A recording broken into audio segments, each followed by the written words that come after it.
Një postim me tone të qarta ironike i shkëlqen Gashit ka të rreshur vëmendjen në rrjetet sociale, pasi ai komentoi dilemat e tij rreth votimit për lidhjen demokratike të Kosovës në zgjedhjet e ardhshme.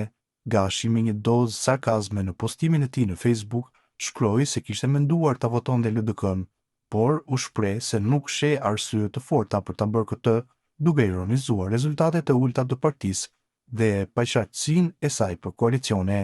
Sipas tij, vota për LDK-n rrezikon të shkojë poshtë, pasi partia, siç u shpreh ai, mund të përfundojë sërish duke kërkuar një qeveri gjithëpërfshirëse.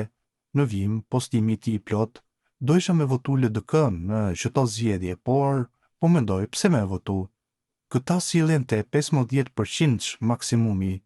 Këta koalicione me lëvizjen vetëvendosje s'po dojnë e me PDK-n s'po guxojnë.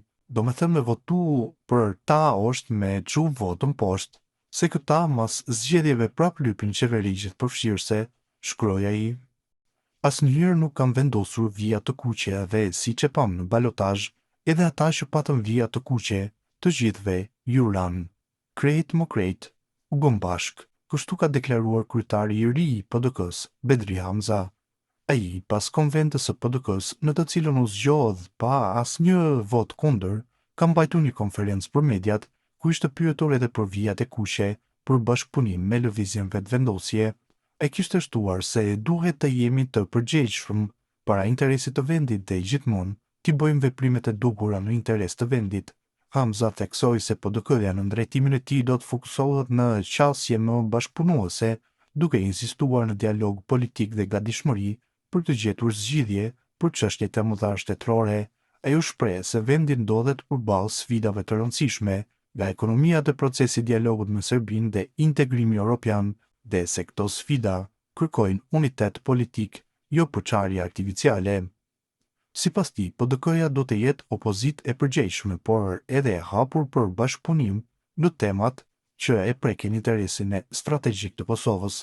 Hamza përmendi se prioritetet e tij do të jetë formimi i institucioneve, stabiliteti politik, rritja ekonomike dhe krijimi i një klime më konstruktive në skenën politike të vendit.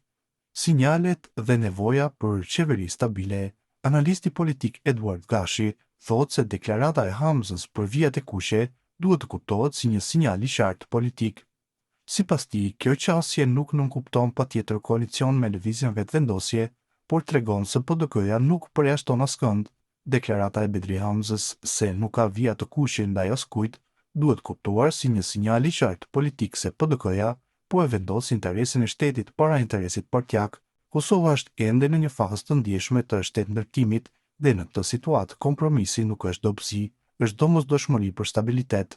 Kjo qasje nuk nënkupton patjetër koalicion me lëvizjen vetëvendosje, por tregon se PDK nuk e përjashton askënd nëse krijohen rrethanat ku vendi ka nevojë për zgjedhje institucionale.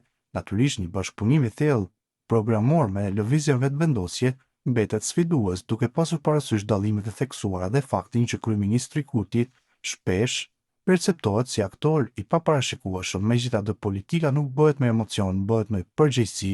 Nëse vendi hyn në situatë krizash, nëse kërkohet një qeveri teknike apo tranzitore, ose nëse matematika parlamentare imponojnë kompromis, atëherë duhet gjetur rruga dhe zgjidhja më e mirë për shtetin, deklaron Gashi. Ai kërkon që Kosova të ketë stabilitet, koordinim aleatë dhe qeverisje funksionale. Sa i përket koalicionit, opsionet më natyrale mbeten partneriteti me partitë e qendrës, si LDK-ja dhe me forcat të tjera opozitare. Një koalicion i gjerë opozitar është realisht skenari më i mirë në këtë situatë në të cilën ndodhet Kosova. Pas zgjedhjes së kryetarit të ri të PDK-s, urimet kanë ardhur edhe nga kryeministri në detyrë Albin Kurti. Ai ka shtuar se proceset zgjedhore brenda partisë, por edhe bashkëpunimi ndërsjellët janë të mira në interes të publikut. I shpreh urimet e mia zotit Bedri Hamza për zgjedhjen e tij në detyrën e kryetarit të Partisë Demokratike të Kosovës.